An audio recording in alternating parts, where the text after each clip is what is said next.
What is up, guys? Cameron Foose here with Iconic. Today on Make Monday Great Again, we're going to talk about life without Instagram as an Instagrammer, social media marketer. Last week, everybody, or maybe just a couple days ago, everybody was flipping out because Instagram, WhatsApp, Facebook all shut down for like 3 hours. My Instagram was shut down for 3 weeks. All right? So let's talk about that.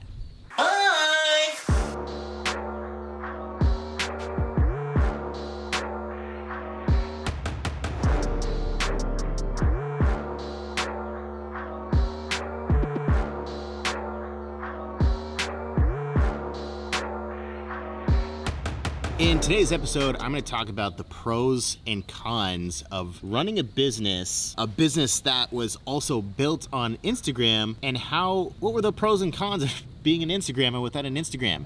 Running a business that I built on Instagram without an Instagram. How did that affect my life? How did that affect my business? So I want to go over the pros and cons. First, I'm going to break down the cons. Number one, I wanted to start focusing solely on YouTube and just repurpose my content on Instagram. Okay, so I, for some reason, just kind of wanted to focus on Instagram before. And I think it's because that's where my attention was a lot of the time. Every time I pick up my phone, I'm not scrolling through YouTube.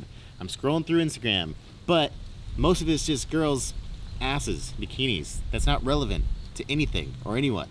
Okay? So in a niche where you're actually teaching somebody how to do something, which is, for one of my business, Iconic Traders, we teach people how to day trade. Iconic, we teach people how to do social media marketing and automated webinar funnels. YouTube is the number one place to push your content if you are teaching anybody how to do something. So literally a week before my Instagram was taken down by Instagram, I talked to Norbert. I was like, dude, we're gonna focus solely on fucking YouTube.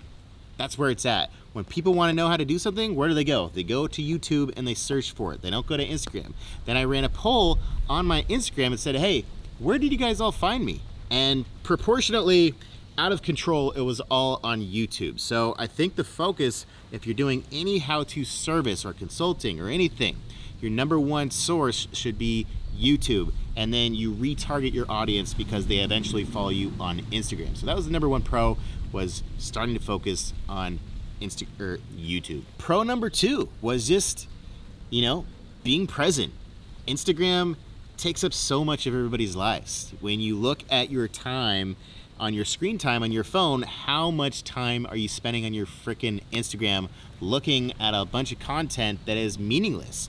A bunch of content that is probably not lifting you up during the day because there's so much FOMO. Instagram is nothing but a bunch of fucking FOMO, in my opinion. A lot of people do provide value, and I think that's what everybody's shift should be towards, is what kind of value providing, as opposed to look how fucking great my life is, how much FOMO do you have when you come to my page. But people still come and consume your content.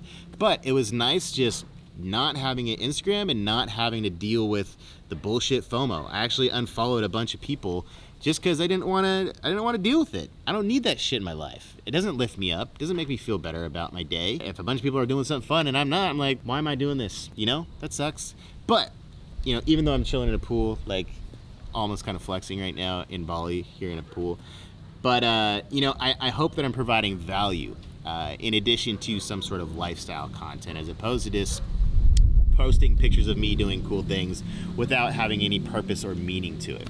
So being able to, be present in the moment and not have Instagram was definitely a plus. Another pro was being able to focus on my business infrastructure. So much of my time goes into the social media content creation that a lot of times I don't have time to focus on the infrastructure or the back end of my business, such as the emails, all the marketing campaigns, the funnel automation, all that stuff. So I took that 3 weeks to really hone in on focus on the actual infrastructure of our company for Iconic Traders, in addition to getting everything set up for our launch of Iconic, the social media blueprint that we're working on right now. So it was nice to not have to just worry about fucking taking photos, not have to worry about writing a freaking caption that people like, that they're like, ooh, that was a good one, Foose.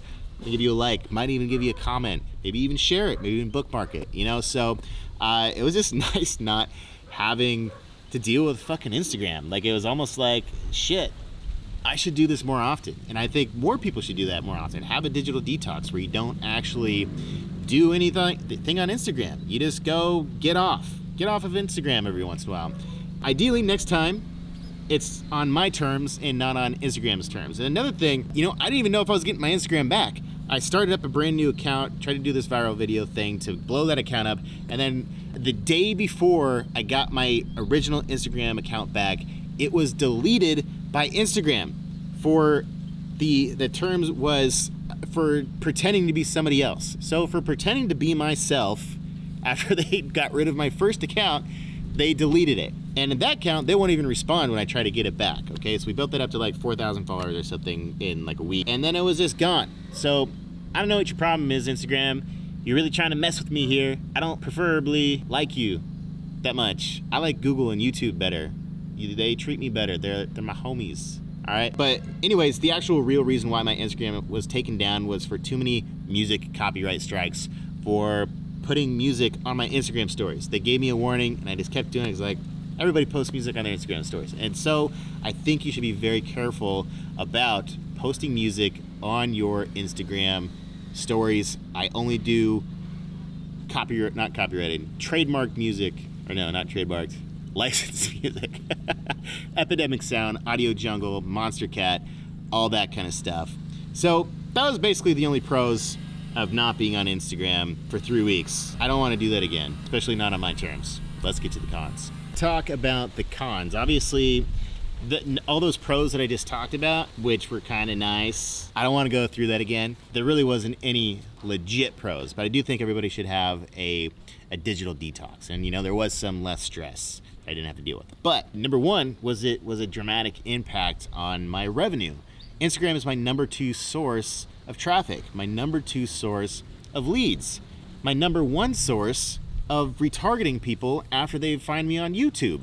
So yeah, my revenue sucked for last month, and the first few weeks of March were really, really bad, and it was scary, really scary, and because as well, I didn't know if I was getting my Instagram back either. I had no idea. All of a sudden, one day, boom, I got an email that said, "Hello, your Instagram's back," and I said, "Thanks, I needed that back."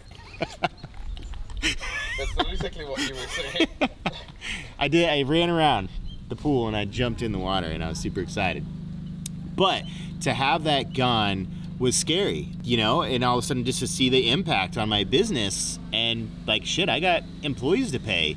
I got people that were working directly on Instagram for me.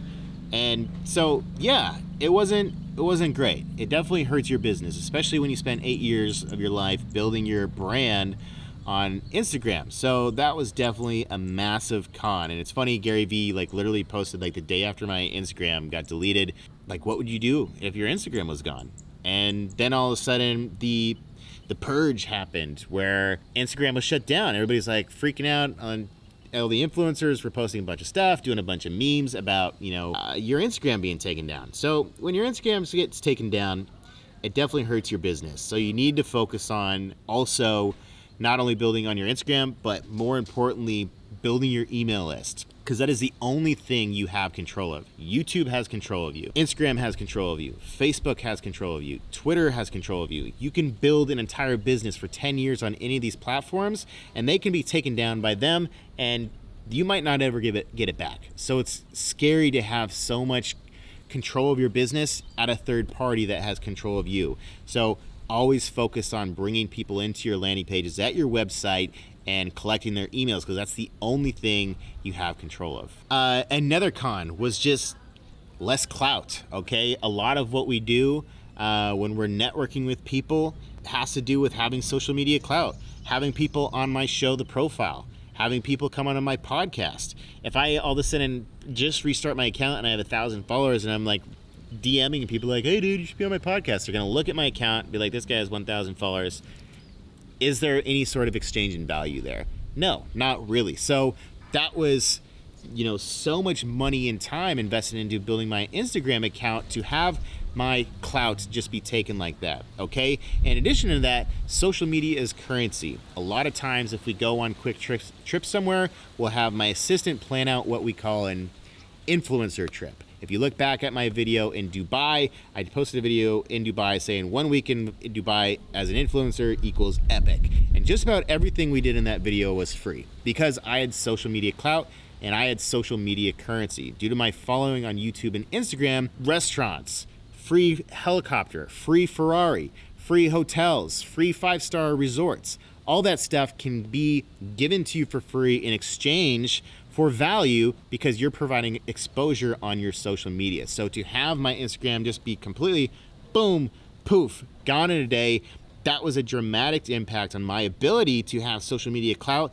to do brand deals, to do collaborations and everything. And to have to restart over on that would have sucked. So I'm being very careful about what I do with my Instagram right now. I don't want to do anything that could be just like even slightly bending the rules because so many people bend the rules every day on Instagram. I bent the rules as well. So I'm like hiding under the radar. I'm fucking scared of you, Mark. You fucking lizard. Fuck you. All right, I'm just kidding, Mark. I don't hate you. I like your platforms. They're great. I spend way too much time on Instagram, but you do kind of look like a lizard. No, pop up. Mark is a lizard right here. Looks like a lizard. Anyways, those are some of the cons. Yeah, it was sad. It was depressing. Had a big crisis in my business. So we did a sale to compensate for that. We just did $30,000 in a day. So that definitely helped out. So I'm back in the game. I'm back. Cameron Foose is back. Cameron.Foose is back.